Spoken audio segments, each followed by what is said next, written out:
Igbo bụ Igbo, ekene m unu ụmụnne m ndị ọma njem ọ na-ekene m unu nke onye chiri ya zelu ụbọchị ọma no.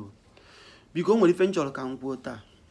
Adịkwana m happy na ụmụnne anyị na-agba mbọ, ndị na-alụ hospital ka e treat ụmụnne anyị free. I'm very very happy. I'm proud of you all. Ndị na-ebujekwanụ ndị mmadụ n'ọgwụ na-ayọ ego ka enwe ike wee treat ụmụnne anyị free. Adịkwa m very happy. Mana ihe m chọrọ ka m kwuo taa bụ ka anyị na-achọ ka anyị gwọọ ya, ka anyị try kwa na-egbochi ife na-akpata ya bụ ọya. Fake product karịrị n'ala Igbo. Mmanya adịgboroja karịrị n'ala Igbo. Kidney a na-efe, liver a na-efe. Fake product akarị anụ.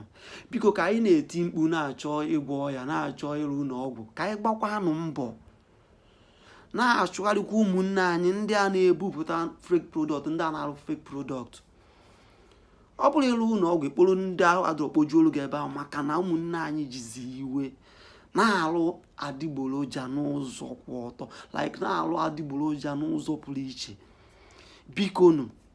Bikonu ka anyị nebakwa anya na saịdị afọ, maka ka anyị na-agwọ ọya, ka anyị tara anyị kwuo na-achọkwu ka anyị na-egbochikwa ife kpatara ya bụ ọya.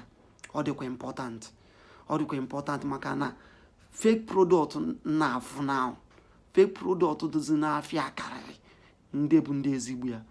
Ọ gwụchakwa aka ọha m n'ọnụ. Daalụkwa ọnụ nke onye chiri ya megana ya zelu.